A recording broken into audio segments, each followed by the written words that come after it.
Well, good morning. Thank you everyone for being here today. We're here to talk about the sad and unnecessary loss of Gloria Surge's life. With me to my left is my partner, Josh Ferraro, and to my right is Bill Surge, one of the children of Gloria Surge that is here today that's going to speak on behalf of the family. Bill's two sisters are with us here today. They are not going to be speaking.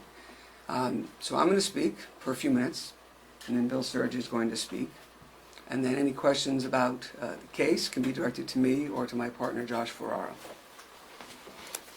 So I've lost my table space, but that's okay.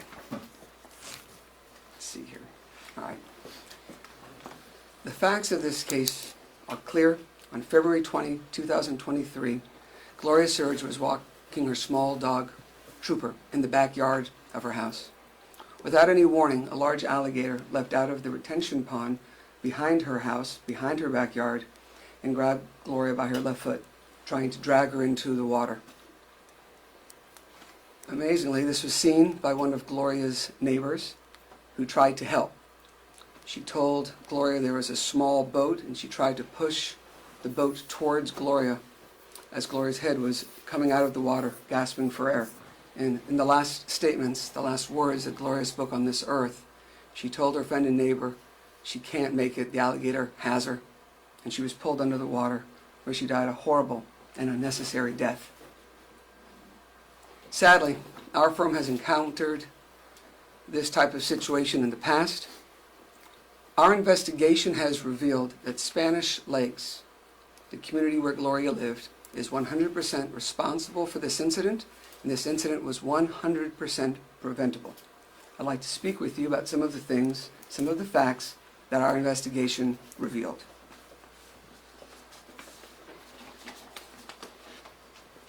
If Spanish Lakes had taken any measure of common sense, of reasonable action, Gloria would be here today with her 5 children, her 15 grandchildren, and her 9 great-grandchildren. And because Spanish Lakes failed to act reasonably and protect its residents, Gloria is not here on this earth. Spanish Lakes knew or should have known that there were dangerous alligators located in the retention pond lake area behind the home where she lived. In fact, the neighborhood named this particular alligator Henry. And they named it Henry because the alligator was seen so often on the shores of this retention pond. Of course, giving an alligator a cute name doesn't make it any less dangerous. In fact, it makes it more dangerous. It makes it seem not so dangerous. It gives residents a false sense of safety and security, which does not exist when there are dangerous alligators. Residents and community staff fed this alligator. Our investigations revealed that residents and staff fed the alligator chicken and other food from their lunch on a regular basis. The community had noticed that staff and residents were feeding the alligators and did nothing to stop it. Experts will tell you that feeding wildlife increases the risk of animal attack, including alligators, exponentially for 2 reasons. First, this desensitizes the wild animals, including alligators, to the presence of humans. And second, it identifies humans as a source of available food. Amazingly, Spanish Lakes actually posted no warnings about the existence of these dangerous alligators they knew about. There were no warnings to its residents in the weekly newsletters that Spanish Lakes sent to its residents. After the attack, during investigation, they were asked about this, and they said signs were now being constructed. That's a little too little, a little too late to save or bring back Gloria. A recent visit to the property revealed no signs warning of the alligators had been placed yet.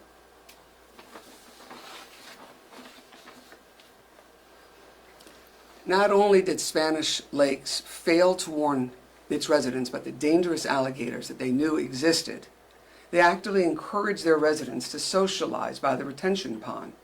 They placed community benches on the shores of the water. They allowed boats and fishing and even small docks. They knew this even though they allowed this even though they knew dangerous alligators were present. I think most are stressing for Gloria's family is the fact that Gloria was forced to walk her dog behind the home in the backyard by the retention pond. Spanish Lakes is one of these communities that has a rule. You can't walk your dog in the streets of your community. In fact, Gloria was given a violation and eviction warning for walking her small dog in the front yard of her house. That left her with two choices. She can bring her dog to a dog walk area almost a mile away, which isn't really feasible for an 85-year-old woman 2 to 3 times per day, or she could walk her dog in the backyard of her home. Spanish Lakes made her be there.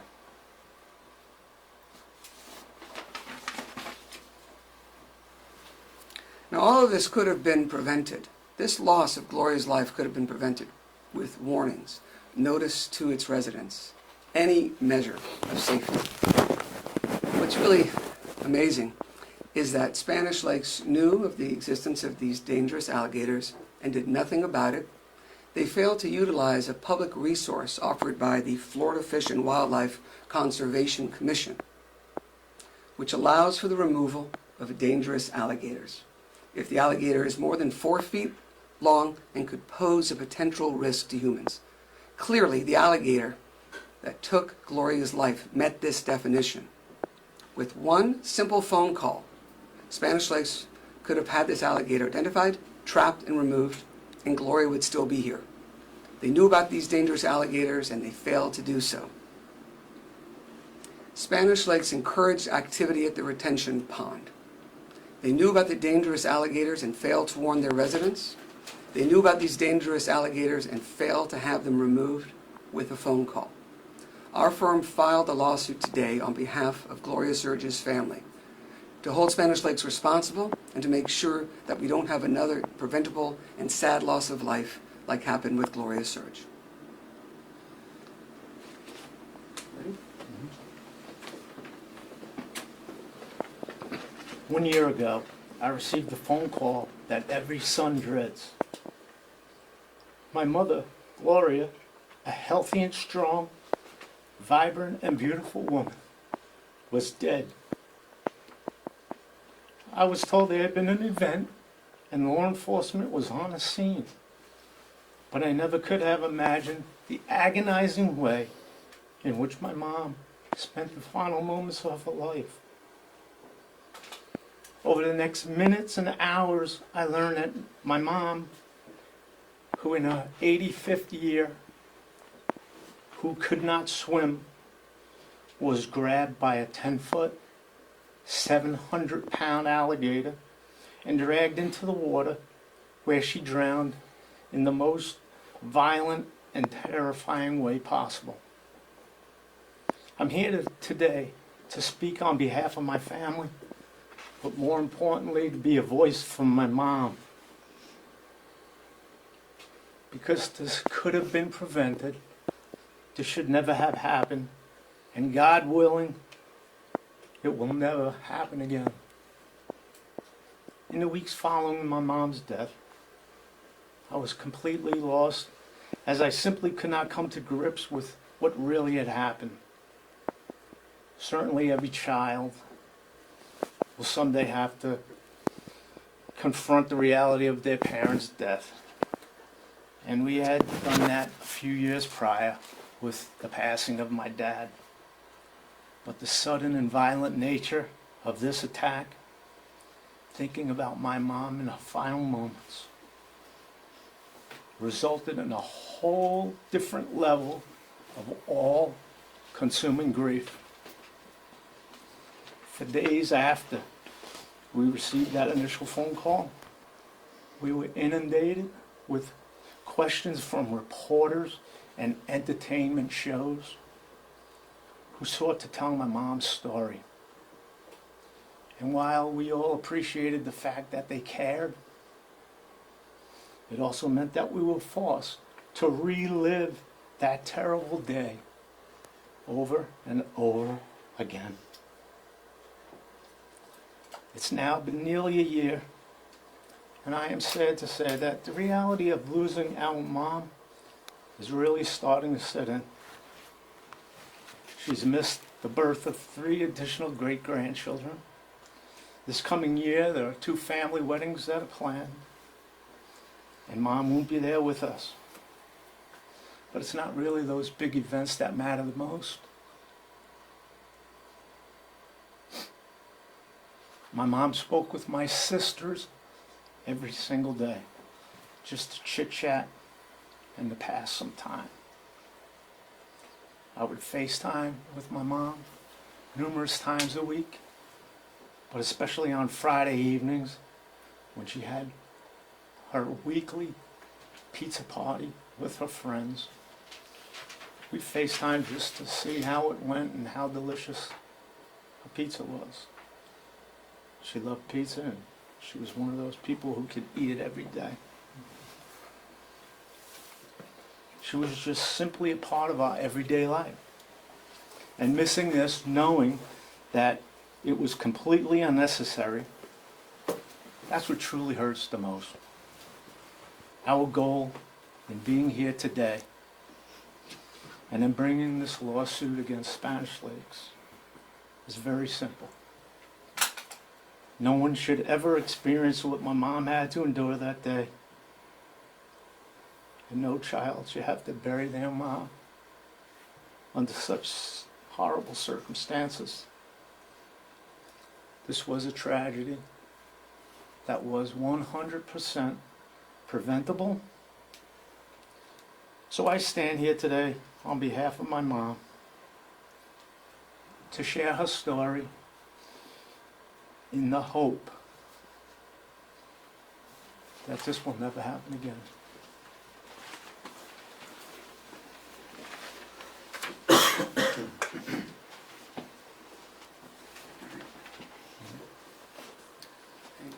Any questions about the lawsuit for Josh and I? Gary, Dave Bowman, WPTV. You said it was preventable. Are there other situations that you're aware of, or do you believe there are situations where other groups, other homeowners groups, associations, or neighborhoods with retention ponds and alligators are not adequately doing what is necessary to warn the people that live nearby?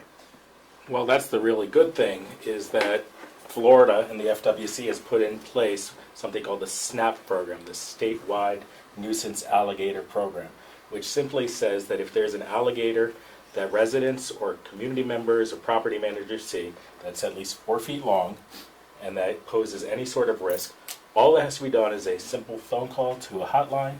FWC will issue a permit to a trapper who will come out and remove the alligator.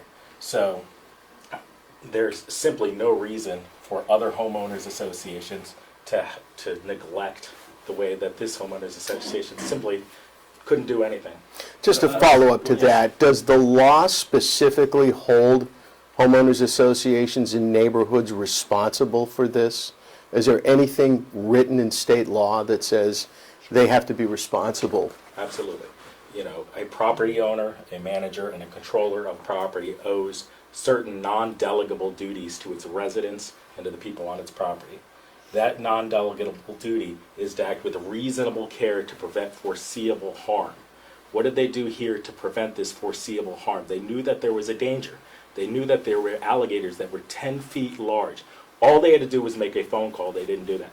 All that they had to do was put up a sign, put it in the newsletter. They didn't do that. On the contrary, not only did they not take reasonable steps to prevent this danger, they actually enhanced it. How did they enhance it? Gloria was walking her little dog Trooper in the front of her house, and she got an eviction notice that said that if you continue to do this, you won't be allowed to live in this community that you've lived in for literally 30 years. You have to walk your dog at the dog run a mile away. We know that wasn't going to happen. You're not going to take an 85-year-old's not going to take their little dog 2 to 3 times a day down to the dog run a mile away. Or you're going to walk your dog in the backyard, in your own property, on this retention pond where they knew that a 700-pound alligator, actually multiple alligators were there. They knew that this danger existed. So is there an obligation? Absolutely. There is always an obligation to act for the protection of those who you have control over, who you are charged with protecting. And it's simply an obligation to act with a reasonable care. They didn't act with reasonable care. They didn't act with any care, and that's why we're here today. In reference to the SNAP program with FWC and the removal of this animal, aside from it being larger than 4 feet, did the animal ever prove to be a nuisance prior to this incident? Yes, because residents will tell you that they were feeding it, that it was approaching, that it was coming up on their lawn. And that in and of itself provided them with a reasonable belief that there was a nuisance, that it could have posed a danger. And that's enough. FWC will tell you that they will absolutely have taken this alligator out. In fact, in the aftermath of this event, FWC did issue permits because finally the community contacted the SNAP program, and they removed multiple alligators that were far more than 4 feet in length and presented a danger just as this so-called Henry alligator did that day to Gloria. Has FWC done anything to Spanish Lakes? Have they cited them? Have they taken any action against the homeowners association? No, they have just recently concluded their report, their homicide report, and at this point they've not taken any action that we're aware of. We don't know whether any action is forthcoming, but we believe that the best remedy is through the civil justice system because that'll hold Spanish Lakes accountable and it will deter this sort of careless and thoughtless behavior in the future. Bill, my name's Will Greenlee from TC Bomb. When did your mom move into Spanish Lakes Fairways, that house? That particular house? Yes, sir. In September of '01. Did she, what did she like about living there? I would say the community, the people, the friends that they made. Let me just add a little bit of flavor. I'm an old Florida boy, so if you live in Florida long enough, you have this point of view. Alligators happen. We see alligators. Sure, alligators happen. That's not what this case is about. In this situation, Spanish Lakes knew of the dangerous alligators and did nothing. They did nothing. They could have warned their residents. They could have had the alligator removed. And instead, they encouraged their residents to go to the shore of the retention pond with community benches and sent them to where the alligators are. This was going to happen. It was preventable. And Spanish Lakes had knowledge of the alligators. There's a difference between alligators happen and allowing your residents to face high likelihood of alligator attack, and that's what happened here. When was you guys mentioned this eviction notice that was issued to Ms. Gloria? When was this eviction notice issued?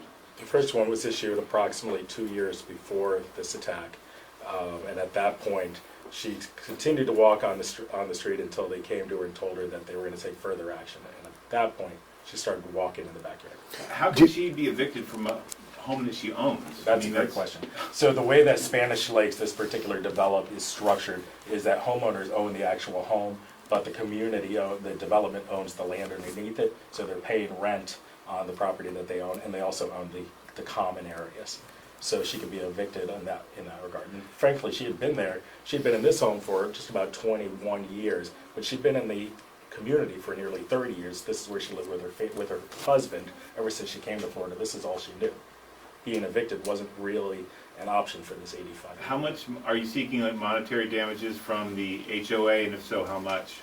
We haven't put a number on it. We're going to leave that to the jury. We think that when the jury considers these facts and the egregious nature of the actions, or really the inactions that Spanish Lakes took, they're going to find that this is a significant case. How big is the retention pond? I haven't been up there. Well, I don't have the actual square footage. We do have some photos in the back which show parts of it. Did you have a question? No. Can you guys spell your names for me? Can you spell your name for me, sir? Bill? Well, and S-E-R-G. S-E-R-G-E. okay, and how old are you, sir? 62 years 62. And what about you guys? I don't have to give my age, do I? No. Thank goodness. Gary Lesser, L-E-S-S-E-R. G-A-R-Y? G-A-R-Y. Joshua Ferraro, F-E-R-R-A-R-O. J-O-S-H-U-A? Yes. All right, well, if there's no further questions, I want to again thank you. This has been very hard for the Surge family. It's our great honor to represent them and fight for their family. And if you have any other questions, we have copies of the complaint that we filed this morning that we will give to you. Thank you.